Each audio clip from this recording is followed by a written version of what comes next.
Vale, pasamos a la movilidad, de la que ya estuvimos hablando mucho el otro día. Hoy no me repetiré, ¿vale? Ya hablamos mucho del coche eléctrico y todo esto, pero básicamente cosas que tendríamos que intentar cuando movemos cosas o personas es reducir sus consumos energéticos, ¿vale?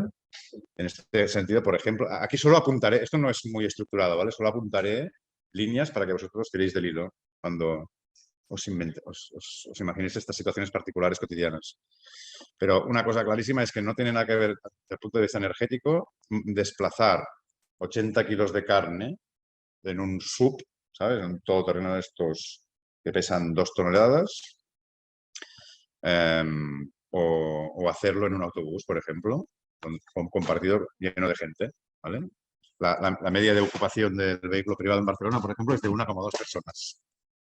Esto es muy poco eficiente en términos energéticos, ¿vale? Hay que tender a buscar modos de transporte y de movilidad que reduzcan el consumo, que requieran menos peso por cada kilo de persona transportado, por cada kilo de mercancía transportado, ¿vale? Esto también, por ejemplo, creo que lo dijimos el otro día, el transporte ferroviario en términos energéticos es mucho más eficiente porque no requiere pilas, está conectado a electricidad sin necesidad de acumuladores de pilas, ¿vale? Y sobre todo, más peor que todo, la cadena fría. La cadena fría.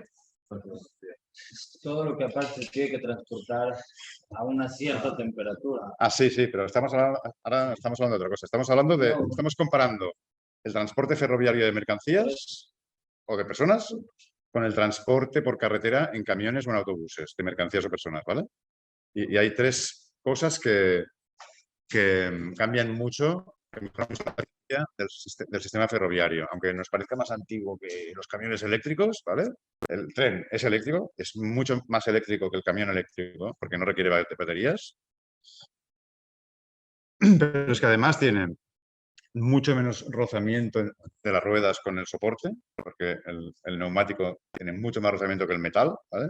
Esto tiene un impacto muy grande, ¿eh?, en la eficiencia energética de este transporte. Y además tiene mucho menos superficie de parabrisas, ¿vale? Hay muchos más parabrisas en 50 camiones que en 50 vagones alineados. Y el parabrisas es el rozamiento con el aire. La eficiencia energética también depende muchísimo de esto, ¿vale? Y luego también está, por ejemplo, la infraestructura que requiere. Una autopista, ahora lo veremos, de varios carriles, donde los camiones se adelantan entre ellos, es un consumo de suelo y de material mucho más grande que 2 raíles donde el transporte está coordinado, ¿vale? Son ejemplos de cómo energéticamente, no ideológicamente ni estéticamente, termodinámicamente, energéticamente es mucho más eficiente, ¿vale? Por eso todos los días los coches aerodinámicos, hablando de Claro. coches deportivos, coches que ya sean potentes, o sea, coches de uso común, los tratan de hacer mucho más aerodinámicos cada vez. No estoy seguro de esto porque cuando hacen coches aerodinámicos está prevaleciendo la velocidad y muchas veces se tiende a que no sean tan rápidos, pero que sean más utilitarios, ¿no? Sí, sí, pero siempre pues, los coches van a buscar, sí, pues, obviamente el estético. Los meten en túneles de viento que calculan el rozamiento de manera... Sí. Y obviamente sin dejar los coches están dedicados especialmente a eso. Claro. Sí, pero un coche deportivo es un motor no. enorme para 2 personas. Claro. O para uno. Este es el tipo de razonamiento que estaba buscando. O sea, por muy aerodinámico que sea un Lamborghini o un Porsche, ¿vale? El tren, aunque tenga el morro plano, no hace falta que sea un ave de estos con el pico, aunque tenga el morro plano, tiene tan poca superficie de parabrisas comparado con toda la carga que lleva, que no le hace falta ser aerodinámico. En cambio, el coche, si cada 1,2 persona o cada una persona tiene que tener su parabrisas, porque hay muchos coches, estamos gastando muchísima energía. ¿Se entiende? Bueno, por ejemplo, esto es una forma económica, pero que se puede traducir también energéticamente, ¿no? Lo que le cuesta a la sociedad el moverse. Cuando te mueves a pie, pues el combustible es el bocadillo que te has comido por la mañana, ¿no? O en bicicleta, la movilidad activa, como consume y emite mucho menos, evidentemente. Luego, la movilidad compartida, lo que es transporte público, moverse con otros. Y lo último, lo peor, es cada uno por su lado, a costa de inversiones públicas, ¿eh? No en plan, quien pueda que cada palo aguante su vela y que cada uno en pleno ejercicio de sus derechos y sus libertades haga lo que quiera, sino dependiendo en gran parte de infraestructuras públicas, etc., está siendo muy, muy ineficiente, ¿no? Esto se puede mirar desde el lado de las emisiones, desde el lado de los consumos energéticos o de los costes económicos, pero siempre los datos nos llevan a la misma conclusión, ¿vale? Esto por anterior, sí.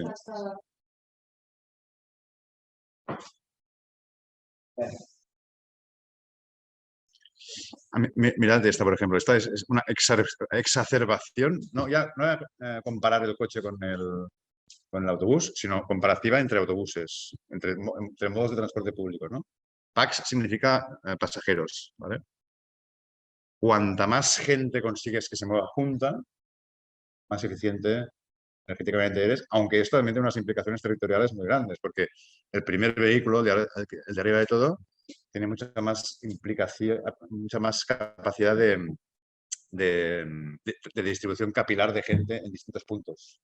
En cambio, el de abajo de todo te pide una gran estación de origen y una gran estación de destino, ¿vale? Entonces, claro, fijaros que si nos vamos para arriba, acabamos en el coche, en el vehículo unipersonal, ¿no? Es lo que iba a decir, que la existencia del metro, por ejemplo, acaba generando pues, la necesidad del punto del camión, de que en el sentido de que pues, justo te lleva tanta gente a un lugar tan... No. En general, que al final para llegar al lugar por todo lo tienes que acabar usando algo más. Pero has dicho que la existencia del metro acaba generando... No en sí del metro, pero, o sea, por ejemplo, de algo que muevas a tanta gente por lugares que tengan que ser tan generalizados, que a la vez la gente tenga que entonces buscar otra manera de llegar a los lugares específicos de lo que quiere Vale, llegar. Claro, esto es muy importante. Esto que acabas de decir tú, esta respuesta es fundamental. El otro día os hice una reflexión que me gustaría que os quedara aquí grabada en fuego. No es que necesitemos coches porque vivimos lejos de donde trabajamos, sino que vivimos lejos de donde trabajamos desde que tenemos coches. Sí, ¿Vale? Esto es fundamental, que los arquitectos y los urbanistas lo entiendan. Porque la gente siempre te va a decir, bueno, sí, claro, tú quieres que vaya andando en bicicleta o en transporte público, pero es que hay mucha gente que vive en sitios que necesitan el coche. Ya, pero punto número uno, esto no es una casualidad natural, ¿vale? Esto es fruto de grandes errores sistemáticos cometidos desde lo público, operaciones de ingeniería social hechas de arriba abajo en beneficio de muy pocos y en contra de los intereses de la mayoría. Dos, estos territorios a donde te lleva tu cochecito cuando no haya gasolina van a ser abandonados. O sea, no es que te los prohíban, no es que el gobierno te lo prohíba, es que no podrás ir. Entonces, más vale que vayamos haciendo la transición hacia movilidades más compartidas, o si puede ser activas, porque es que lo otro será inviable, ¿vale? Y aquí viene tu pregunta, que era muy buena, esta que estabas empezando a decir del metro. Fijaros el efecto que tiene cada modo de transporte en el tipo de trama urbana. Cuando yo hago estaciones de tren, lo que estoy provocando, cuando yo invierto en trenes, lo que estoy provocando es que la gente tienda a vivir junta alrededor de esta estación de tren. ¿Vale? En cambio, cuando yo estoy invirtiendo en rotondas, autopistas y subvenciones a la compra de coches, lo que estoy provocando es que la gente tiende a dispersarse en el territorio. Y este es un legado que le dejamos a las próximas, un marrón problema que le dejamos a las próximas generaciones, ¿vale? El transporte público compacta la ciudad. Alrededor de las estaciones hay más demanda inmobiliaria, hay más gente que quiere construir porque tienes la estación. ¿vale? En cambio, el coche no, tiende a hacer todo lo contrario. Me voy a ir lo más lejos posible de los otros. Esto es un poco lo que estábamos diciendo ahora, ¿vale? Aparte de reducir consumos, también reducir distancias, haciendo que la gente viva junta, que es el concepto que estuvimos hablando el otro día tanto, compacidad, densidad, y haciendo que haya mixtura de usos, que las cosas distintas estén juntas, reducimos distancia. Si tenemos espacios residenciales mezclados con espacios comerciales, con espacios educativos y con espacios productivos, la gente que sale de su casa para ir a la escuela, para ir al mercado, para ir a trabajar, recorrerán menos kilómetros. Y esto se consigue gracias a la gramática urbanística, a la geometría, a la forma dibujable, ¿vale? Y también, por supuesto, reducir, esto también lo hemos hablado ya, reducir las infraestructuras que pide cada modo de... No nos fijemos solo en el trastito, en el cochecito que es tan ecológico y tan eficiente energéticamente, sino en la autopista que me está pidiendo este cochecito, que son toneladas y toneladas de hormigón, que generan muchos consumos energéticos, muchas emisiones de CO2, ¿vale? Etcétera, etcétera. A la hora de transportar a mucha gente de un sitio a otro, a mí me gusta mucho, bueno, las implicaciones que tienen estas infraestructuras. Esta foto os la enseñé el otro día también, pero a mí me gusta porque es bastante impactante, ¿no? Es el pueblo, es una ciudad, es una villa en la Toscana, se llama Siena, que es preciosa, que es una ciudad medieval muy bonita, comparada a la misma escala con un nudo de autopista americano, ¿no? La cantidad de espacio de territorio que estamos consumiendo.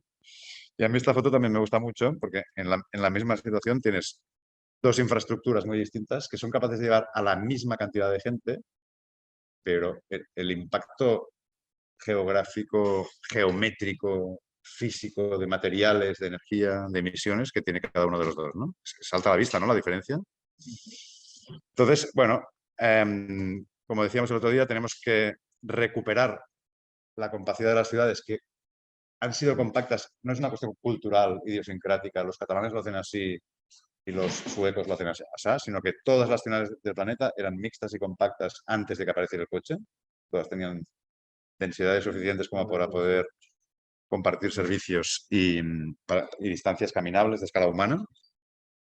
Y desde los años 70, 80, está habiendo una revolución en ciudades de todo el mundo. Algunas están más adelantadas, otras están más atrasadas, para librar las calles del coche que las había invadido y devolvérsela a los peatones, a las bicicletas, a los autobuses, a los tranvías, a los transportes públicos. Esto no es algo que me estoy inventando yo, lleva pasando desde antes de que nacierais vosotros, ¿vale? Ya digo, en algunos sitios más avanzado y en otros menos, ¿eh? Pero está llegando a todas partes. Esto, por ejemplo, es una situación aquí al lado, ya lo conocéis, esto es la Rambla, este dibujo, ¿os suena? ¿Habéis estado aquí? Donde hubo el atentado de las Ramblas, ¿vale? Pues era una rotonda. El coche era el rey aquí, ¿vale? Y ahora es así, es un espacio para peatones, ¿vale? Está aquí al ladísimo esto, ¿eh? Las Ramblas, ¿vale? Esto está pasando en toda Europa, que igual fue la punta de lanza de todo este movimiento. Lugares primordiales, frentes marítimos, frentes fluviales, totalmente invadidos por el vehículo privado. Espacios públicos privatizados por el coche, ¿vale?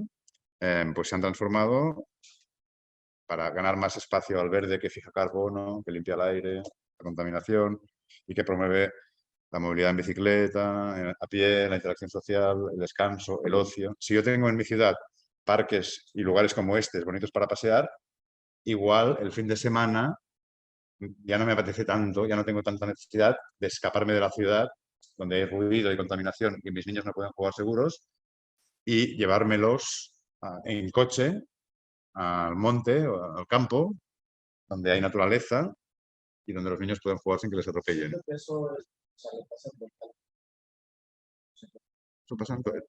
Esto es universal, le pasa a todo el mundo. O sea, pero nosotros fuimos a andar en bici. O sea, por lo menos yo estaba en los... Sí hay carriles de estos tipos semáforos para los peatones y para las bicicletas. O sea que la infraestructura de la ciudad. Perdona, ¿el argumento? Sí, o sea, era eso. Para la bicicleta, para el peatón y al mismo tiempo, obviamente, para el vehículo. Y se ve que le dan muchísima más prioridad al peatón, a la bicicleta y a los scooters y todo eso que al coche. ¿Pero qué estáis comparando? ¿México con qué? No, España con otros países. Ah, vale. Okay. Bueno, no es España. O sea, si tú comparas la España de hoy con la España de hace 30 años no tiene nada que ver. No es una cuestión nacional, cultural, idiosincrática. Esto es una revolución que está ocurriendo en todas partes. A México también llegará, ¿sabes? Lo veis imposible, pero es que seguro que llegará. Por una cuestión sanitaria, por una cuestión ambiental y por una cuestión energética, seguro que llegará. De hecho, hay muchos sitios donde antes del coche, por ejemplo, Hanoi es una ciudad espectacular en Vietnam, donde todo el mundo se movía a principios del siglo XX, en el siglo XIX, había muchísimas bicicletas. Todas las calles la gente se movía principalmente en bicicletas. Ahora, si vas allí, son todo motos. Es una ciudad preciosa, el ruido es insoportable, cruzar la calle es peligrosísimo, porque si te ven cruzar, no aprietan el freno, pulsan el timbre en lugar del freno, ¿sabes? Te avisan por si te quieres apartar. Y una cosa que era un sueño, he visto vídeos de principios del siglo XX, todo eran ring, ring, bicicletas, el ruido de las cadenas, silencio, aire limpio y tal. De repente se ha convertido en un infierno, aunque individualmente pueda ser mucho más práctico, mucho más chulo ir en moto que ir en bici, te cansas menos, lo que quieras. Colectivamente, incluso al que le guste ir en moto, es un infierno para él. Duerme peor, respira peor, ¿entendéis? Lo que hacen los otros nos afecta a nosotros y viceversa. ¿Vale? En toda Europa, ejemplos de plazas que fueron reconvertidas en aparcamientos municipales y que se han vuelto a reconquistar para los peatones. Esto es idílico, parece maravilloso, ¿no? Vais por Gracia. Barcelona es una de las superpotencias europeas de la movilidad a pie. Es una de las... Siempre que se habla de movilidad sostenible, se habla de los Países Bajos y de los escandinavos, que tienen muchas bicicletas y mucho transporte público muy bueno, está bien.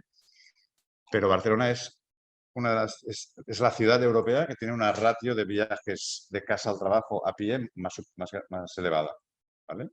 Esto es gracias a que es una ciudad muy compacta, con distancias cortas y muy mixta. ¿Okay?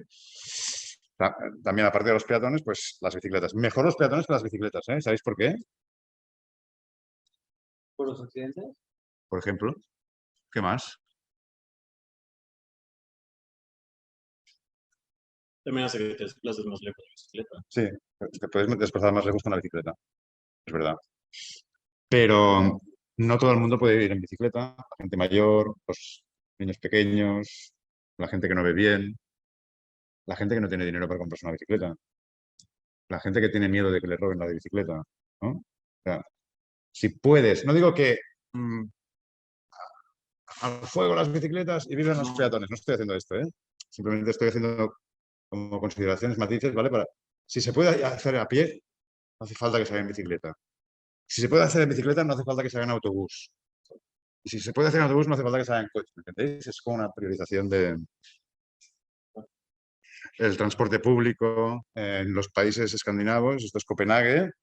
A mí me gusta mucho porque tienen unas arquitecturas del transporte público que son las mejores arquitecturas de la ciudad. En lugar de hacer rascacielos de oficinas de arquitectos famosos, donde ponen más cariño y más amor, es en las bibliotecas públicas y en las estaciones de transporte público. Es su institución, para que la gente lo quiera, lo respete, se sienta atraída por él, se sienta cómoda en estos espacios. Hacen instalaciones artísticas, ponen asientos ultra cómodos, súper bien iluminados, que las mujeres no se sientan agredidas, bien combinados con aparcamientos de bicicletas para que sea fácil cambiar de un modo al otro. A través del diseño y la arquitectura se puede conseguir que mucha más gente se mueva en transporte público consumiendo mucho menos energía, ¿vale? Pero sobre todo para que ocurra todo esto, como dijimos el otro día, necesitamos densidad de población que pueda compartir estas infraestructuras o capacidad que acorte las distancias. Caminar no es compartir, vas tú solo, es casi como un vehículo privado individual, pero no estás consumiendo las infraestructuras que requiere el coche, ¿no? Entonces, en los lugares que no son así, compactos, ocurre lo que pasó. No sé si os acordáis de la crisis de los chalecos amarillos de Francia. ¿Os suena esto? Se fue hace como 2015, ¿no? Sí. Bueno, Unas protestas tipo las de Chile que hubo hace unos pocos. Sí, exactamente. Y tenía la misma causa. Sí, pero En Chile fue el precio del transporte público. Fue lo que lo empezó. En Francia fue la tasa ecológica contra los carburantes más contaminantes. Y se le montó al presidente Macron el peor incendio político-social que ha tenido y fue como un conato de revolución, ¿eh? O sea, gente cortando autopistas, quemando tiendas en los Champs-Élysées, que es una de las avenidas más burguesas de París. Explosiones de rabia, no manifestaciones con pancartitas, ¿eh? O sea, antidisturbios durante semanas y meses seguidos, ¿eh? Porque aumentaron unos céntimos el impuesto a los carburantes más contaminantes, ¿vale? Y, ¿sabéis qué os digo? Que esta gente tenían toda la razón del mundo. Porque si tú implementas políticas supuestamente ecológicas y verdes, ¿vale? Para el medio ambiente y el planeta, pero no lo haces de forma justa y haces que sean medidas elitistas que a los ricos les afectan poco, pero que a la base de la pirámide social les impide llegar a fin de mes, no vas a conseguir implementarlas. Las políticas ecologistas tienen que ser sociales o no serán. ¿Vale? Facilitar que la gente tenga un transporte público que le llegue hasta su casa. Facilitar que haya vivienda pública en los barrios caminables, biciclables y con transporte público y con comercio y con equipamientos. Es política social, pero también ambiental. Y en cambio, lo otro es el último gilipollas, que cada uno se aguante su propia vela, ¿no? ¿Entendéis un poco? Ahora vendrá mucho de esto, muchas políticas de estas, y muchas de ellas serán injustas y generarán muchos desórdenes y mucha inestabilidad. Y hay que saber valorarlas desde la doble vertiente, eco-equi, ¿vale? Esto es muy importante. Y luego también habrá que combatir contra el populismo. El populismo, yo lo llamo el populismo vegetal. Había un sociólogo que se llamaba Mario Gaviria que le llamaba la ideología clorofila. Es que si tú le preguntas a la gente, puedes utilizar mucho a la gente a través de la ecología y de la verdura, la vegetación, ¿vale? Si tú le preguntas a la gente, ¿qué prefieres tener delante de tu casa? ¿Una escuela pública o un parque? ¿Qué prefieres tener delante de tu casa? ¿Un edificio de vivienda social o un parque? Parque, ¿no? Pero, ¿qué pasa con los parques? Pues que no todo lo verde es ecológico, ¿vale? Por ejemplo, un campo de golf es muy verde, pero no es ecológico. Requiere mucho agua en territorios que no son Escocia, donde no hay. No todo lo verde es ecológico y no todo lo ecológico es de color verde, ¿vale? Esto es muy importante hacérselo entender a la gente. Para empezar, hacérselo entender a muchos arquitectos y urbanistas que no se enteran, ¿eh? Pero también hacérselo entender a la gente. No, si todos pedimos tener un jardín delante de casa, acabamos viviendo en el sprawl americano. ¿Me entendéis? Hacen falta muchas casas para poder tener un parque. Si no dispersamos la ciudad, no tenemos ciudad mixta y compacta. La ciudad más ecológica es bastante mineral. La ciudad dispersa tiene muchos más árboles que la compacta, ¿vale? Esto lo hablamos un poco el otro día cuando comparábamos los mapas de Atlanta y Barcelona, ¿os acordáis? Vale, si os fijáis, aquí me he dejado una cosa que yo creo que es importante. Toda esta cuestión de la movilidad se solapa mucho con la primera cuestión de la producción, ¿vale? En varios aspectos. Uno ya lo hemos mencionado al principio de todo. Las mandarinas tienen mucho petróleo incorporado en el camión que nos lo ha traído a la tienda. Esto es movilidad, es transporte, ¿vale? Encarece el producto y, por tanto, una situación de escasez energética afecta a la productividad, ¿vale? Los trabajadores que van a fábricas también tienen... Todo el sistema de transporte está sirviendo a la productividad agrícola e industrial, ¿vale? Pero es que además, una de las cosas que siempre se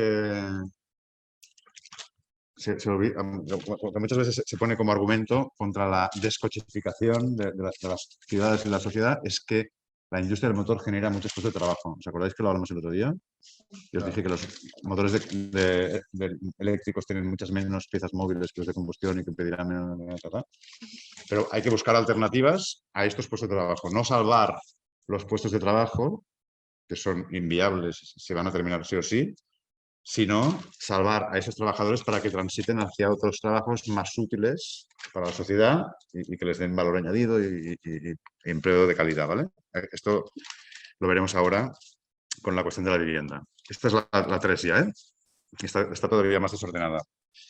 Es decir, más abierta al diálogo, ¿vale? Tenemos un problema que es que tenemos casas sucias y tenemos casas caras, ¿vale? Primero vamos a ver lo de las casas sucias, que son sucias en distintas etapas de su ciclo de vida. En el momento de la construcción, pues tenemos mucha dependencia, por ejemplo, de materiales altamente contaminantes como el hormigón, que ya se explicó el otro día todo el proceso de cómo se fabrica, que genera 6% de emisiones globales de CO2 y muchos consumos energéticos. Tenemos que dejar de construir con hormigón y pasar a sistemas ligeros y en seco. Materiales que pesen mucho menos, que consuman mucha menos agua, que se puedan juntar, no amalgamando agua y cemento y material, sino que se puedan juntar en seco, que sean más montables que construibles, ¿vale? Y que se hagan con componentes prefabricados.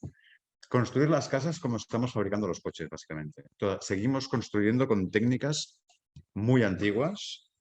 Si os fijáis en el siglo XX, cómo ha evolucionado la industria del motor, cómo son los coches de los años 20 y cómo son los coches del final del siglo XX, ¿no? Cómo ha evolucionado la industria de la telefonía, cómo es un teléfono de los años 30 y un teléfono de los años 90, ¿no? Por no decir ya las máquinas registradoras de madera, ¿no? Que hacía al principio IBM y los ordenadores. ¿Cómo ha evolucionado todos estos sectores? Y lo poco que ha evolucionado la arquitectura del siglo XX. Tú miras un edificio de Le Corbusier, de Mies van der Rohe. ¿Quién había ido a ver el pabellón de Mies van der Rohe? Tú, ¿no? Tú, perdona, sí. Hemos evolucionado muy poco, ¿no? No sé. Seguimos utilizando muchísimo hormigón, muchísimo acero de primera fundida, de primer uso, no reciclado, sino... Y esto, los dos sistemas, para no decir grandes acristalamientos, todos estos materiales, fundir cristal, fabricar cemento, construir con metal, es carísimo en términos energéticos. Una carpintería, una ventana de aluminio, tendría que estar prohibida por la ley. El aluminio, para fundirlo, tienes que elevar, es el metal que tienes que elevar a mayor temperatura, ¿vale? Esto se tiene que terminar. Tiene que haber una revolución tecnológica en la arquitectura. Pasar a utilizar materiales mucho más eficientes en cuanto a su proceso de fabricación, ¿vale? Pero es que también otra cosa muy importante de la construcción es que se producen condiciones súper inhóspitas. Antes alguien hablaba de las pirámides, ¿no? De cómo se arrastraban piedras a base de maltratar a la gente. Pues seguimos igual. Cuando tú piensas lo que es una obra de construcción, Sí. ¿dónde tiene que meterse la gente? A la intemperie, con frío, con lluvia, con riesgo de caída, en situaciones draconianas. Este sistema constructivo es súper injusto, súper peligroso, ¿vale? En cambio, la prefabricación de componentes tridimensionales, modulares, se produce la mayor parte en ambientes cerrados, en naves industriales, igual que se fabrican coches. En las fábricas de coches, ¿por qué en los sitios de construcción, cuando se está construyendo un edificio de hormigón, no hay mujeres? En cambio, en una cadena de fabricación de coches está lleno de mujeres. ¿No os lo habéis preguntado nunca? Estas preguntas como arquitectos os las tenéis que hacer, es muy importante. Hay varias razones. Un poco que el ambiente como de albañil es muy, como, o sea, ya está como pensado como muy de macho, muy socialmente muy... Otra vez las inercias culturales y las costumbres y tal. No. Nadie construía en hormigón armado en el siglo XIX y nadie fabricaba coches en el siglo XIX. ¿Vale? Chance por cargar, o sea, Muy bien. Por ahí vamos bien. El esfuerzo físico de cargar, de soportar frío, de soportar lluvia y de jugarse la vida colgado de esa viga es un motivo de peso, ¿no? O sea, las condiciones térmicas de confort en una fábrica de coches son mucho mejores, no hay riesgo, no hay tanto riesgo, está todo mucho más controlado, mucho más controlado, ¿no? Que no hayan riesgos laborales. Hay calefacción, hay aire acondicionado, ¿vale? Y otra cosa importantísima, ¿no se os ocurre otro motivo? Pensad en el proceso de construcción que representa en la vida laboral de un albañil o de un herrero o de un carpintero que supone laboralmente. Estas preguntas tenéis que hacerlas. Los diseños de vuestros edificios tienen muchas repercusiones en la forma de vida de la gente que los produce, ¿eh? Muchísimo tiempo. Dedicarle. En 60 horas, no sé si fue un récord que hicieron todo un edificio completo. O sea, nada más ya traían todo y pum, pum, pum, como Lego y van. Literal como los de la foto. Sí, para los eventos, para los eventos. Hay una también. empresa que se casa. Los módulos Ajá. eficientes. Por eso no hace que justamente entonces sea todavía más como... Pero eso no es nuevo, de podrás hecho hacer justo una quieren vivienda tirar el edificio. más cara. Quieren tirar el Sí. edificio ¿cómo se llama? De la capital. ¿Sí? Ah, el de Japón, el Ah, no sé cuál. Capsule Tower, una cosa así. Sí, Ahora os pido como arquitectos y como técnicos y como ingenieros que no os dejéis llevar por los apriorismos, los estereotipos y que me acompañéis lentamente en esto que estoy diciendo de la prefabricación, ¿vale? Porque estoy hablando con mucho cuidado de las palabras que elijo. No estoy hablando de grandes bloques prefabricados, periféricos, que las hace una gran compañía ultra tecnológica y carísima, ¿vale? Acompañadme en el viaje porque vamos a hablar de muchos aspectos de la prefabricación, ¿ok? Lo importante que teníais que tener es que en este proceso de construcción, pasar de la construcción a la prefabricación, ¿vale? Y adelantar en sitios resguardados, en fábricas, el máximo número de operaciones que requiere un edificio y el mínimo de puesta en obra. Y que se haga muy rápido la puesta en obra, ¿vale? Y que sea muy importante también compatible con el transporte. Yo no puedo prefabricar todo el edificio en la fábrica y llevármelo a la parcela, porque no me cabe en el camión, no me pasa por la carretera, en el tren, lo que sea. La movilidad también está implicada, ¿vale? Tengo que hacerlo con elementos teniendo en cuenta cómo voy a desplazar esto y qué grúa lo va a poner en este sitio, etcétera, Además etcétera. es más caro, ¿no? O sea, yo siento que eso sale mucho más. Para una vivienda social. Aquí llegaremos ahora. Esto es un punto muy importante, pero llegaremos aquí ahora. Vale, ahora estamos hablando de todo el mundo de la fase de la construcción de la vivienda, ¿vale? Luego hay otra fase importantísima que es el uso de la vivienda, que es, antes os he enseñado el dato, no me acuerdo ahora, creo que era el 27%, ¿os acordáis? El 27% de las emisiones de CO2 y de consumos energéticos se derivan de la ineficiencia térmica de los edificios, ¿vale? Quiero que os imaginéis un teléfono de ducha, ¿vale? Esto tan normal que cada mañana lo hacemos así medio dormidos y no le damos importancia, que nos salga agua caliente por el grifo, es vamos, una de las cosas que nos tendrían que maravillar cada día, ¿vale? Porque es que esto hace 4 días que lo tenemos, lo damos por sentado y requiere muchísimo consumo energético. Que todo el mundo se pueda duchar con agua caliente es un avance democrático chulísimo, ¿no? De cohesión social, algo guay, que no sea nada de pijos, de ricos, que todo el mundo que lo tenga al alcance. Esto no pasaba al principio del siglo XX, ¿vale? Pero no nos lo podemos permitir. No tenemos la energía para hacer eso. O sea, tenemos que buscar formas de que sea mucho más eficiente esta cosa tan simple como ducharse por la mañana con agua caliente. Ahora, bueno, digo ducharse, pero también digo poner la estufa de invierno, ¿eh? Ahora no sé si lo habéis visto, desde que hablamos el otro día, habéis curioseado un poquito el tema energético, googleado, mirado, encontrado sin buscarlo en Twitter, en Instagram, en la prensa. ¿No vais viendo cosas que pasan? Ayer el gobierno polaco cambió la ley para autorizar a la población a cortar árboles de los bosques para calentarse el próximo invierno. ¿Vale? A mí me salió algo que Europa está buscando la forma de independizarse De Rusia. Sí. Lo de la presa. Por eso es en México lo de la Rusia. Bueno, sí, Bueno, en México. Yo solo os pido una cosa. No os pido que hagáis el esfuerzo de buscar si nos apetece. Bueno, sí que os lo pido, porque de hecho el próximo día tenéis un ejercicio.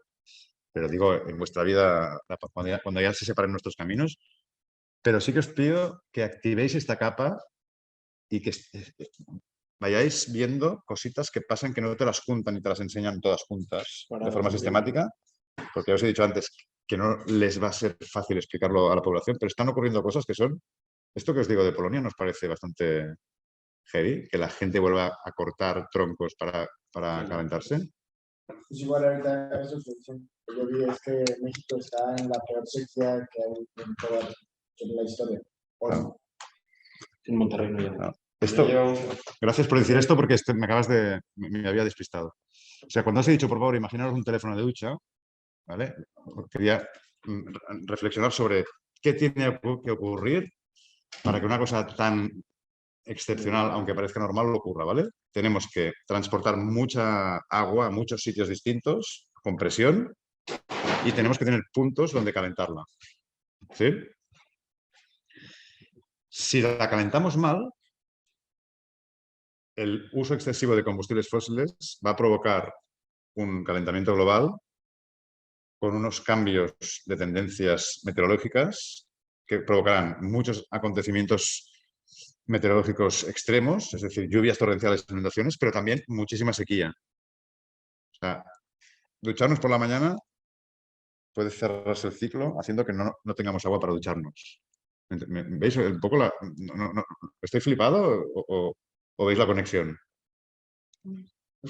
Bueno, si ahorita les interesa lo que es justo eso. Vale, déjame terminar una cosa y apuntar una cosa y te paso la palabra, ¿vale? Entonces, si en lugar de tener cada vecino un calentador en un edificio de viviendas, tenemos un calentador comunitario, el gasto de energía para calentar el agua es mucho menor. Si además se hace con sistemas inteligentes, con softwares inteligentes y sobre todo transparentes, que todo el mundo vea lo que está consumiendo el otro, que haya vergüenza por consumir demasiado. Y no hay bañeras en los apartamentos, sino que hay duchas.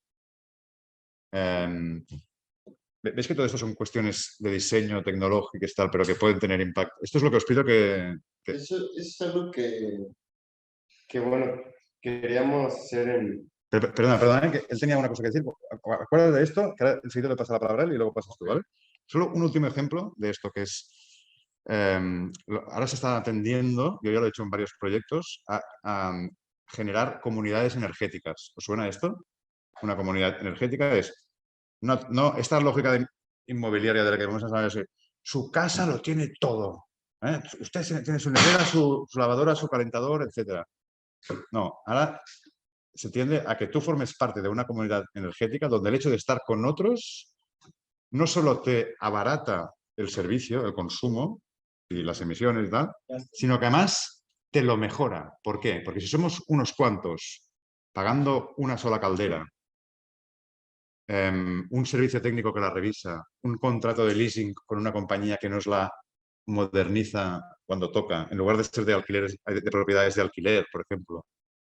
Este tipo de cosas tienen un impacto, compartir tiene un impacto altísimo no solo en reducir consumos, sino en mejorar el servicio. Otro ejemplo de que la reducción de consumos no tiene por qué ser una triste renuncia, sino que puede ser una mejora, ¿vale? Y como ejemplo de esto, ahora estamos haciendo una promoción de viviendas públicas en una manzana, que hay distintos edificios y tal. Entonces lo que hacemos es que el servicio centralizado de calentamiento de agua, caliente sanitaria, ¿vale?, pasa por las máquinas exteriores de los aires acondicionados. Estamos aprovechando los calores residuales, este aire caliente que cada individuo le tira a sus vecinos para que se tengan que comprar aire acondicionado para enfriar sus casas y calentar a los vecinos. ¿Veis la locura, no? Pues en lugar de esto es pasar serpentines por las máquinas extractoras de los aires acondicionados que están tirando calor para que el agua esté más caliente. El agua que tiene que calentar mi caldera, en lugar de estar a 15 grados, ya llega pues a 25 o a 30. Con lo cual el esfuerzo energético que tengo que hacer es mucho menor. ¿Veis cómo hay muchas decisiones de diseño que siempre pasan por compartir? A veces también con innovaciones técnicas, ¿eh? No le tenemos miedo al software, a la innovación y tal, pero con el objetivo no de que me compren el máximo número de calderas para hacer el máximo negocio, sino de reducir entre todos el servicio, ¿no? Perdona, Didi. Aunque el 85% del territorio nacional, ¿no?, está en sequía y eso hace, o sea, nunca en la vida había pasado. El 85%. Madre mía. O sea, aquí viene el ¿Sabes la cantidad? Esto asusta mucho, ¿eh? Una de las primeras consecuencias de la escasez energética Es foto de... a partir de ciertos números de vuelta o de impresiones, la impresora deja de funcionar, la lavadora deja de lavar, ¿vale? Pues si en lugar de eso, de tener cada uno lavadoras en propiedad, compartimos una lavandería en el edificio de lavadoras de alquiler, contratamos a una empresa capitalista con ánimo de lucro, un servicio de queremos 7 lavadoras de última generación, súper eficientes y que funcionen muy bien y que gasten lo mínimo de agua y de luz, la empresa ya se ocupará del mantenimiento, ¿vale? Y de instalar la que más dure en lugar de la que se me acabe lo antes posible para que le vuelva a comprar otra. ¿Me entendéis el cambio de chip? Sí. Muchísimas operaciones de vivienda en comunidad pueden reducir los consumos y las emisiones. Perdona, tú antes querías decir algo y te... No, sí, era más o menos eso, o sea, de cómo divides una tarifa en un edificio, o sea, teniendo un calentador general, ¿cómo se puede dividir esa tarifa entre?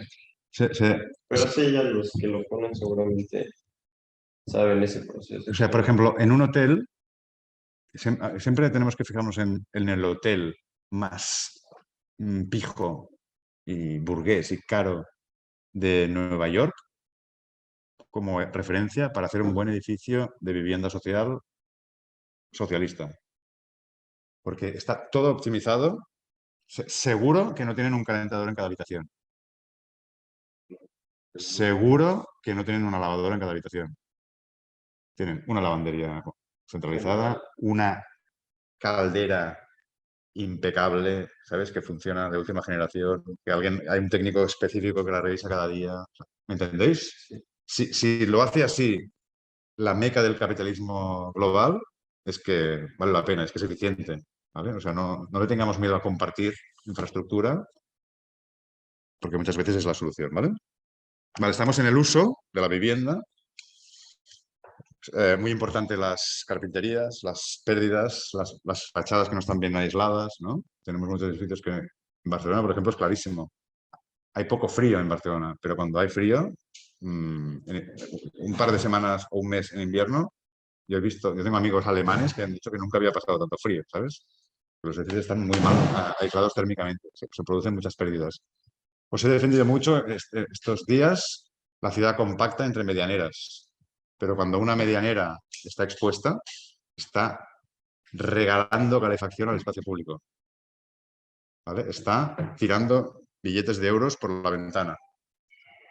Y no solo billetes de euros de esa familia, sino de todos, ¿vale? O sea, que es una energía que se está tirando y que hay toda una operación productiva, una revolución productiva en lugar de hacer coches. Estos empleos que queríamos salvar los tenemos que dedicar a que prefabriquen, como decíamos antes, casas como coches, que sean súper eficientes térmicamente, con materiales muy aislantes, muy ligeros, fáciles de transportar, que consuman menos, pero también rehabilitando viviendas que ya existen y que están funcionando energéticamente muy mal. Ahora hemos hablado de la fase de construcción y de la fase de uso de la vivienda. Quedan 2 fases más, pero me quiero entretener aquí un momento para colaros mi anécdota, mi píldora concreta de cómo el decrecimiento energético no tiene por qué suponer una dolorosa renuncia, ¿vale? Que quiero poneros una en cada uno de los 3 dominios, ¿vale? En el dominio de la producción hemos puesto como ejemplo esta píldora de comparar una superficie comercial con el mercado municipal, y caminando, hacer la compra, tomarse la caña y hablar con los vecinos y tal. En el de movilidad hemos... Ah, no os he puesto la píldora, el ejemplo de píldora de movilidad. Hostia, me lo he olvidado. Pues la hago ahora. Y también aquí hago la píldora de vivienda, ¿vale? La píldora concreta, este es el ejercicio que quiero que hagáis, ¿vale? Quiero que os imaginéis un problema de partida, porque sois fontaneros que resolvéis problemas, no sois artistas. Primera parte del ejercicio. Segunda parte del ejercicio, que propongáis, que describáis una experiencia subjetiva, cotidiana, de como si fuerais un director de cine, ¿vale? Estáis retratando una situación de un personaje muy concreto que tenga que ver con la movilidad, la producción o la vivienda, en la que el decrecimiento no es una renuncia. Y luego, un tercer paso es, como técnicos, como arquitectos, como urbanistas, como ingenieros, quiero que esta situación particular de película, de novela literaria subjetiva que describís, qué implicaciones tiene en la escala urbana y qué políticas y qué diseños y qué técnicas requiere para que sea, para ayudarla en lugar de esa situación pésima que habéis descrito al principio. ¿Sí? ¿Se entienden las 3 partes? Y ¿La uno cuál era? ¿Eh? Imaginarte un problema. La parte es, siempre partimos de un problema. Somos lampistas, somos fontaneros. ¿Vale? No estamos creando un cuadro aquí con el sueño que hemos tenido esta noche, sino que alguien nos llama porque hay un problema. El problema ya os lo he estado contando lo suficiente, ¿no? La escasez energética. Entonces, el segundo paso es describidme literariamente, cinematográficamente, una experiencia subjetiva con un personaje y un ambiente en las que se está desarrollando una actividad cotidiana que demuestra que reducir el consumo energético no es una renuncia dolorosa, sino que es que mola más.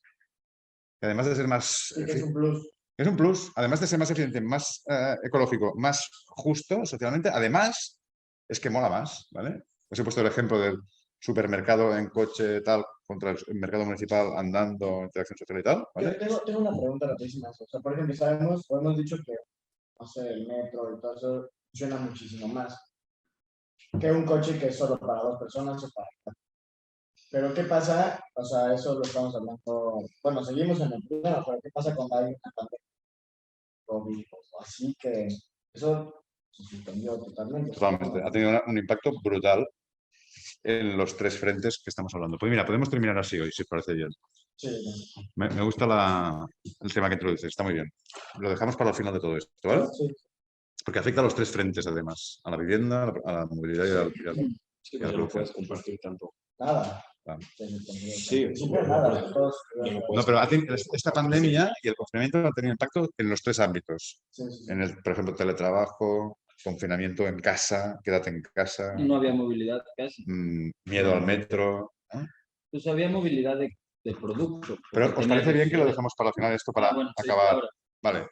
Os he puesto el primer ejemplo, el de productividad. El segundo ejemplo que os propongo, que me lo he olvidado antes, es el de movilidad, ¿vale? Que es una experiencia mía personal. Que es que yo llevo a mis sobrinos al colegio, Nina y Leo, de 7 y 9 años, ¿vale? 2 días a la semana. Podría hacerlo en coche, en estos asientos para niños, en el asiento de atrás, yo conduciendo, en el atasco de 15 kilómetros que se produce cada mañana en la ronda, estresado, sin tener contacto visual con ellos, ellos a una altura que solo tienen visión lateral de una ciudad que pasa muy rápido por una infraestructura bastante impermeable, con muros de contención de hormigón, ¿vale?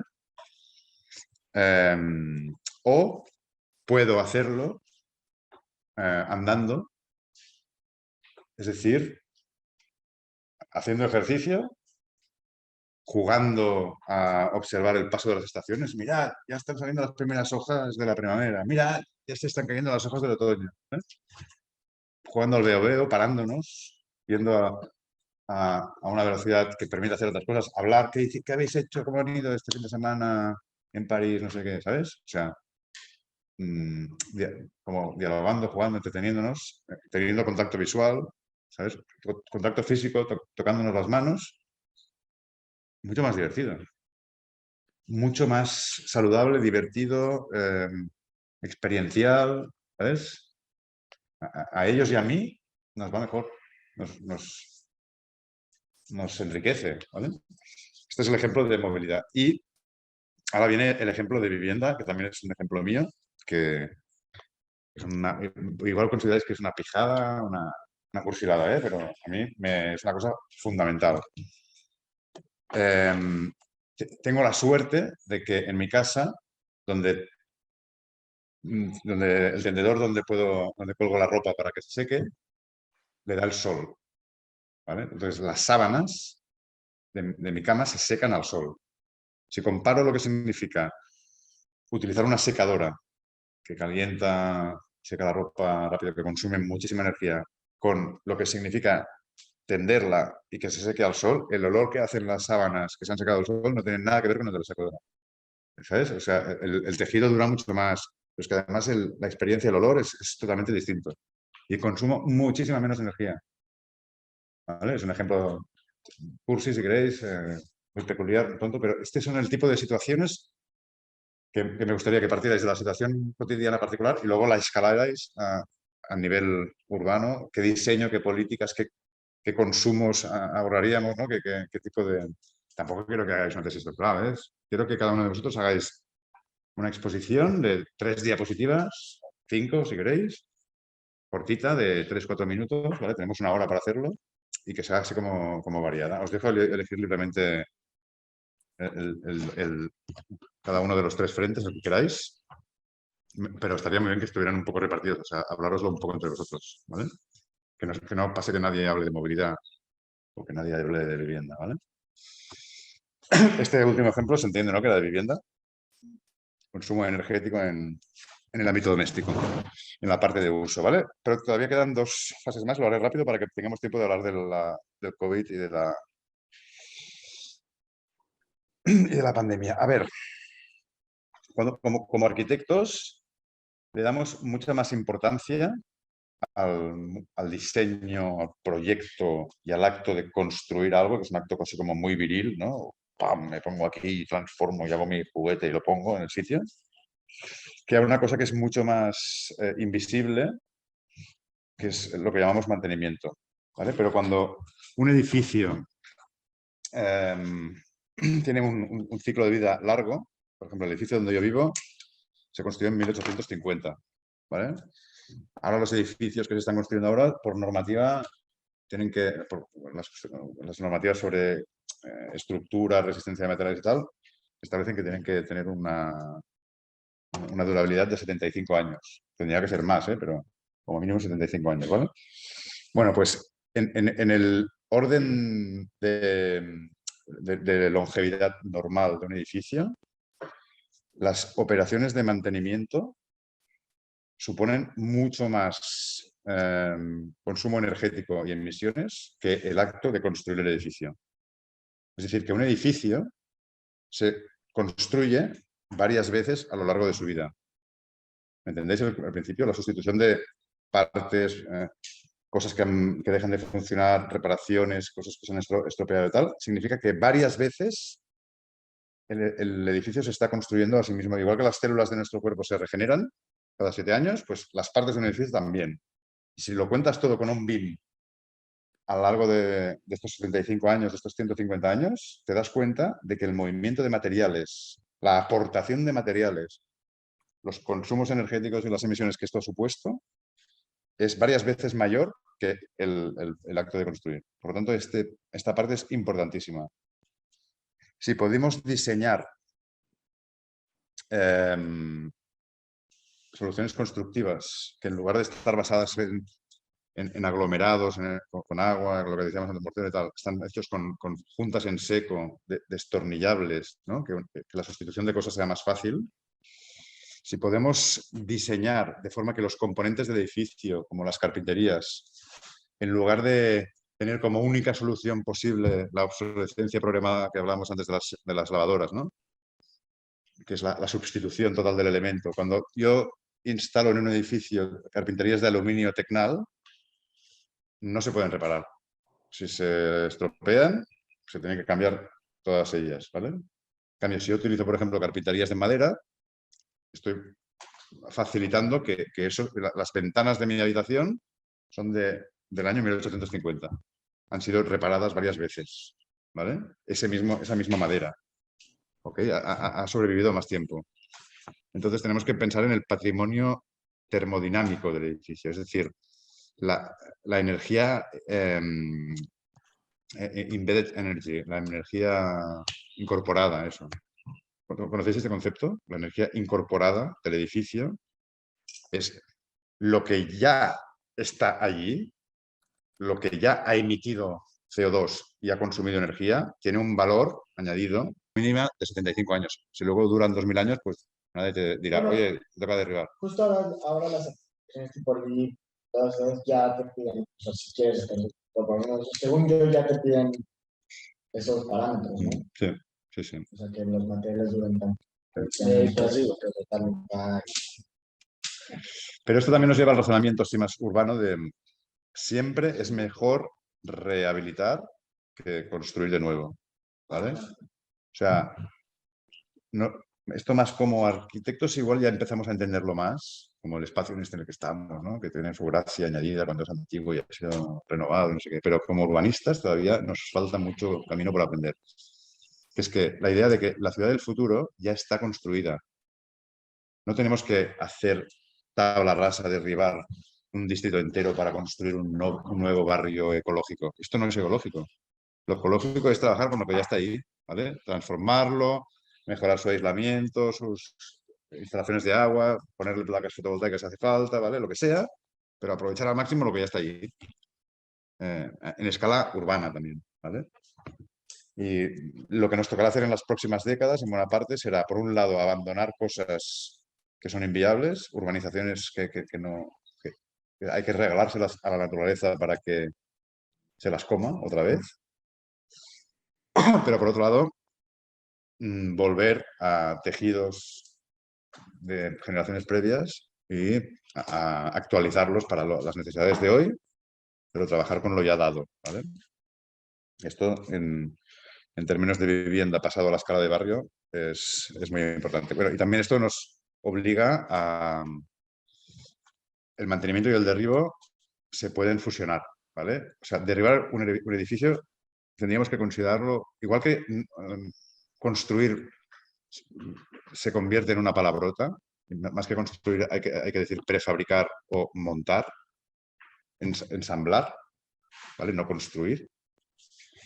En lugar de derribo hay que decir desmontar, incluso reutilizar y llevárselo a otro sitio y utilizarlo para otra cosa. Todos los componentes constructivos, estructurales del edificio tienen que ser pensados para ser fácilmente reciclables, separables, que la madera se pueda separar del metal, que se pueda separar del árido, ¿no? De lo pétreo, etcétera, etcétera. Pero sobre todo, antes de reciclables, sobre todo reutilizables. Es mejor reutilizar algo que reciclar sus componentes cuando ya ha sido desechado, ¿vale? Esto es importantísimo en el acto de diseñar. Cuando diseñamos un edificio, según cómo hacemos las juntas, si son reversibles, si son en seco y todo esto, es mucho más fácil. Eso también nos refuerza la idea de prefabricación por encima de la construcción tradicional, ¿vale? Entonces, esto... Espera un segundo. Quiero ver... Ah, vale. Ahora vamos a pasar a... Me salto de esta parte y vamos a pasar a ejemplos concretos de cómo desde la vivienda podemos mejorar la movilidad y recortar las distancias, ¿vale? Significa inyectar vivienda asequible en los barrios compactos, que no solo son mejores, como decíamos antes, ahí fuera para la vida, sino que también son más deseados por el mercado inmobiliario y por la industria turística. Están siendo sometidos a presiones turísticas e inmobiliarias, la gentrificación, ¿no? ¿Y cómo podemos salvarlos de estos fenómenos? Pues se hace inyectándoles vivienda asequible en barrios céntricos, no en grandes bloques prefabricados de periferia, sino en tejidos ya existentes, compactos y mixtos, donde aparentemente hay poco espacio disponible, pero ahora veremos que no es así, que hay oportunidades. Y ahorita, sobre todo lo veremos el próximo día también, ¿vale? Es el reciclaje. Sí, reciclaje de preexistencias urbanas con nuevas técnicas prefabricadas, ligeras y en seco, que pesan menos, que puedes añadir encima de cosas preexistentes, por ejemplo, que se montan muy rápido, que son mucho más eficientes térmicamente, hídricamente, etcétera, y que te permiten que la idea básica, antes os he dicho esa idea de no es que vivamos lejos de donde trabajamos, ¿verdad? ¿Os acordáis? Pues aquí la idea básica es la primera infraestructura de movilidad sostenible no es la bicicleta, los carriles bici, ni los tranvías, ni los autobuses, ni los metros. La primera infraestructura de movilidad sostenible es la vivienda asequible en barrios caminables, equipados, compactos, mixtos y bien servidos por infraestructuras de transporte público. Esta es la idea fundamental, ¿vale? Si poníamos primero de todo al peatón por delante de la bicicleta y la bicicleta por delante del autobús, pues lo que permite que seamos peatones es que haya vivienda asequible que no expulse a las clases trabajadoras de los centros urbanos hacia periferias dispersas donde dependen más del coche. ¿Veis cómo se conectan los mundos de movilidad, vivienda, productividad, etcétera? Vale, pues este ejemplo ya os lo enseñé el otro día. Es un edificio de 20.000 metros cuadrados en la Villa Laietana. ¿Quién vivía en la Villa Laietana? Yo vivo cerca de ahí. Vale. Pues este edificio, 20.000 metros cuadrados, que pertenecen al Ayuntamiento de Barcelona, donde al principio del mandato de Ada Colau quería esto convertirlo en el centro para emprendedores digitales. Los emprendedores digitales, primero, si son emprendedores, que se paguen un espacio privado, no necesitan un edificio público. Y si son digitales, ¿qué más les da estar en el centro o estar, vayan a activar un barrio, una ciudad dormitorio, en la periferia, ¿no? Donde no hay actividad, solo hay vivienda, pues que traigan ahí conocimiento, riqueza, lo que sea, ¿vale? Aquí, en la Via Laietana, a caballo entre los dos barrios más gentrificados de Barcelona, que son el barrio gótico, donde cada noche duermen más turistas que vecinos, y el barrio del Born, donde todo es carísimo, ¿vale? Esta es una infraestructura de vivienda importantísima para hacer vivienda pública de alquiler, ¿vale? Y en los bajos, pues pequeños comercios de proximidad, de protección oficial, etcétera, etcétera. Es un ejemplo de espacio disponible en estos barrios céntricos donde aparentemente no hay espacio para inyectar vivienda. Ahora tengo que ir rápido porque se acaba el tiempo y son ideas prácticas que os quiero enseñar para agrandaros la imaginación para el ejercicio que tenéis que hacer, ¿vale? Otro ejemplo de hueco céntrico disponible para vivienda pública. ¿Os suena esto? ¿Habéis estado ya aquí? ¿No habéis ido al barrio de Gracia? No, creo que El barrio de Gracia. ¿No habéis ido todavía? Vale. El barrio de Gracia es un barrio que el Paseo de Gracia se llama así porque conecta la antigua Barcelona medieval con la antigua Villa de Gracia, que antes era una ciudad separada. Es donde está la diagonal hacia la Sí. norte. La Gracia empieza en Paseo de Gracia con diagonal. Ahora es un barrio muy céntrico, pero en el siglo XIX era otra ciudad, ¿vale? Habían campos entre medio. Entonces, la Villa de Gracia es un barrio muy bonito, peatonal, parece París, ¿vale? A tiendas súper chuchis, de lámparas bonitas, de peluqueros, ¿vale? Todo con una escala muy humana, calles estrechas, peatonales, plazuelas, bares súper chulos y tal. Pero es un barrio muy, muy gentrificado, ¿vale? Es un barrio que antes era un barrio menestral, con ferreterías y herreros y carpinteros y tal, y que en los últimos 20 años se ha gentrificado completamente. Los precios han explotado, ¿vale? Bueno, pues en este barrio hay una de las paradas de metro que hay, se llama Fontana, y es este edificio que veis aquí, que es una estación de metro que está incluida en una manzana. En lugar de estar en medio del espacio público emergiendo, ¿no? Está incluida en una manzana. Es una finca en una manzana, porque aquí, esto se construyó en el siglo XIX, tenía que haber encima la sede de la empresa de transportes de Barcelona, ¿vale? Bueno, pues al final no se acabó construyendo y se quedó así, un edificio en planta baja que, como podéis ver, sus dos vecinos son dos fincas con la pared medianera expuesta, sí. sin ventanas, porque está pensado para que se meta otro edificio, ¿vale? En esquina, lo veis, ¿no? ¿Qué está pasando en estas medianeras? ¿Os acordáis de esto que lo hemos hablado antes? Estamos tirando billetes. Sí, Estamos calentando con calefacción el espacio público, porque esto no está preparado para ser una fachada, está teniendo pérdidas térmicas, ¿vale? además está afeando el paisaje urbano. No es bonito ver estas paredes ciegas que no están pensadas para ser vistas como las fachadas, ¿vale? Pero es que además está desaprovechando un suelo público súper céntrico, en un barrio caminable, servido por el transporte público, unos metros edificables, donde hace un siglo que no hay nada, ¿vale? Pues aquí dibujamos este proyecto, que son 20 viviendas públicas de alquiler, construidas con materiales ligeros en seco. En este caso son contenedores marítimos reutilizados encima de la estación de metro, ¿vale? Como infraestructura no solo de vivienda, sino también de movilidad, que permite a gente con menos poder adquisitivo vivir como peatones.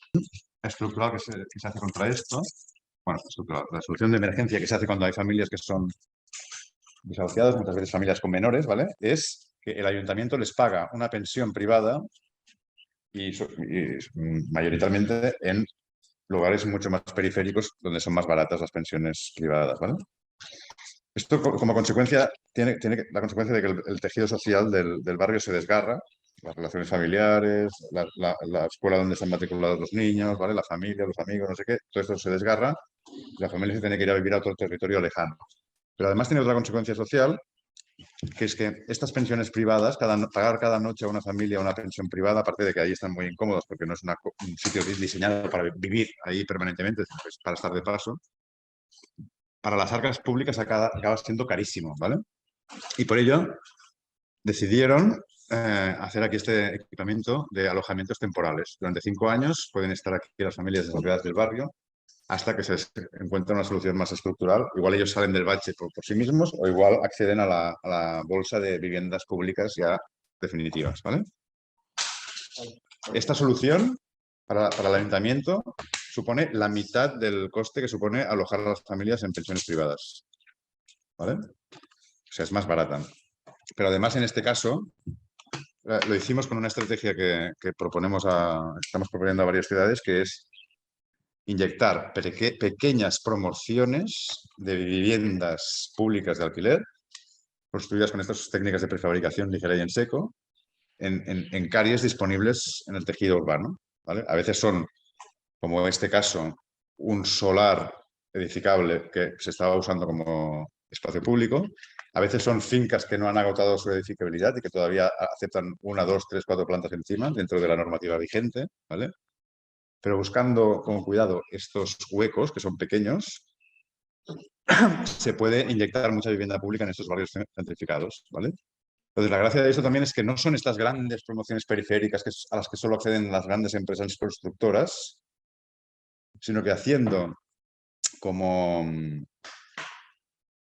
constelaciones de muchas promociones pequeñas con sistemas prefabricados, que ahora os explicaré, podemos trabajar con ellas todas juntas, hacer economía de escala, preparar todas las piezas para todas y montarlas juntas, pero no tener ese impacto tan grande que tienen los grandes bloques periféricos, ¿vale? Entonces, en este caso, la técnica que utilizamos también fueron los contenedores marítimos reutilizados, que es un elemento ya pensado para ser apilado en los muelles, en los puertos, en los barcos, para ponerse encima de trenes, de camiones, ¿vale?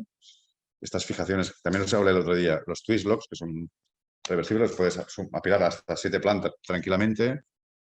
Cuando van llenos de mercancías pesan más de 30 toneladas. Y en este caso se trata de reaprovechar esta estructura ya desechada, reutilizar, lo que decíamos antes, ¿no?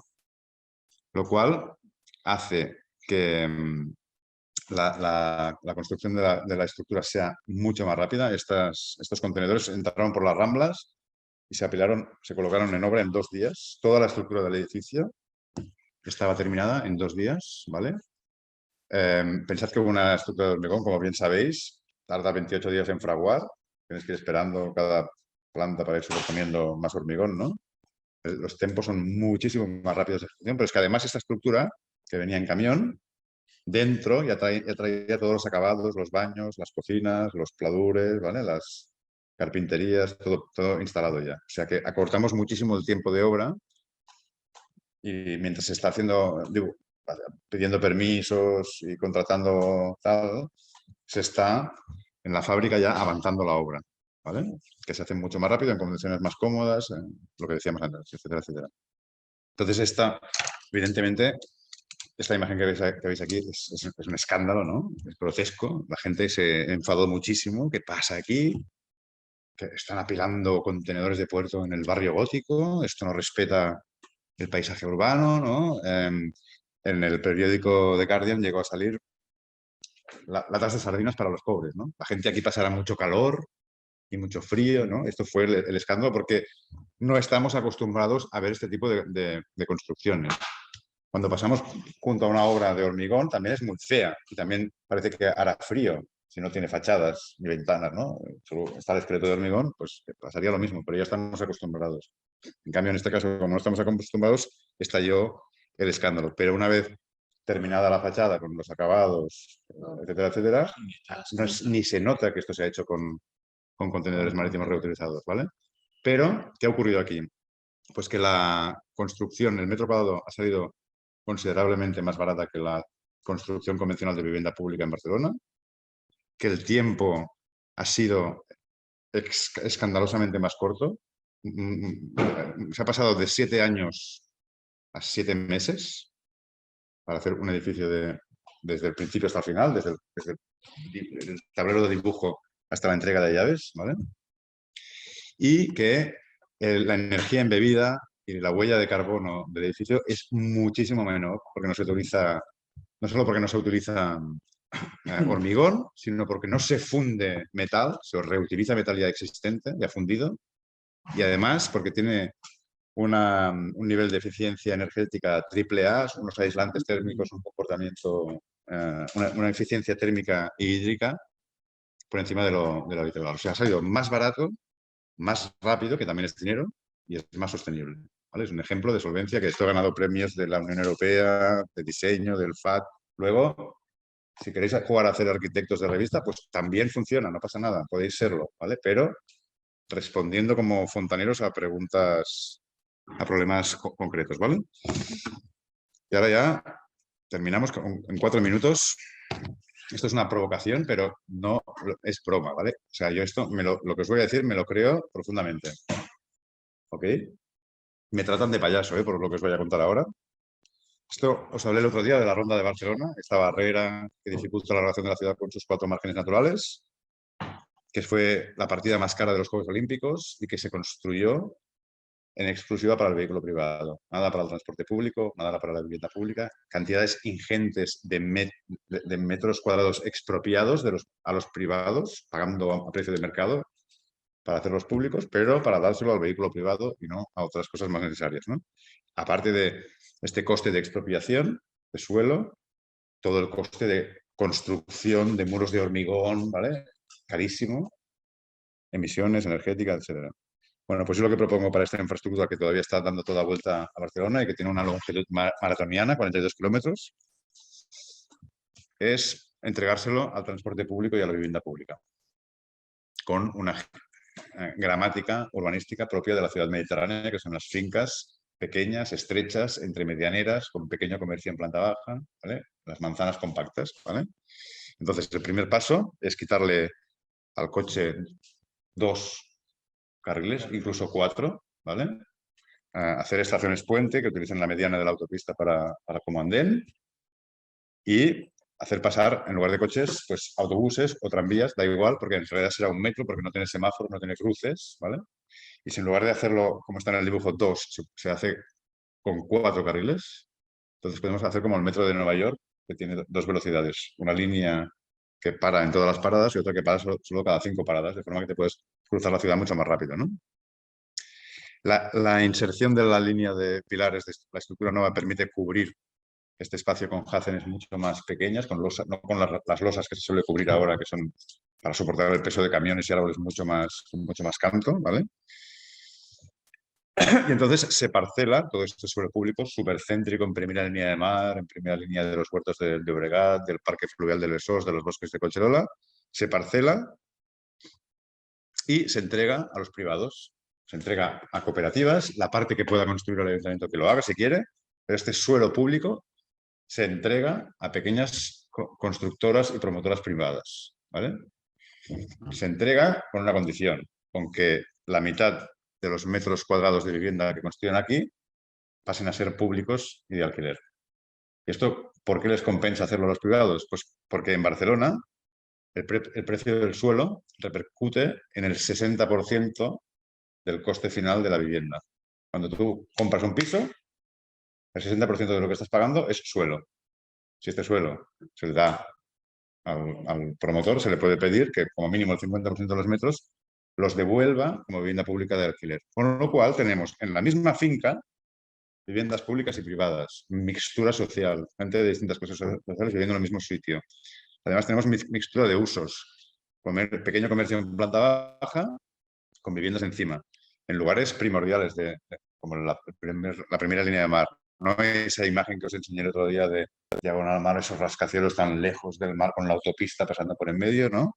Sino un tipo de ciudad mucho más mediterránea que salva esta barrera, no con añadiendo más espacio público donde hay muchísimo, sino añadiendo masa crítica, barrio, intensidad, vivienda asequible, comercio, etcétera, etcétera.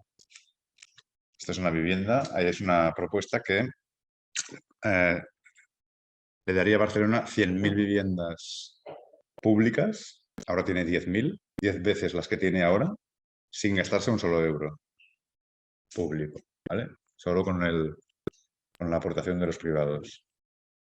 Y es un ejemplo concreto, práctico, dibujable, que solventa la cuestión, contribuye, no quiero decir solventa, contribuye a resolver la cuestión de la segregación espacial, la cuestión social, ¿no? La cuestión ambiental también y energética, porque está haciendo que la gente pueda vivir encima de una infraestructura de transporte público, en un barrio caminable, etcétera, etcétera, y que en la que están metidos un poco los tres mundos de los que hemos hablado hoy, ¿vale?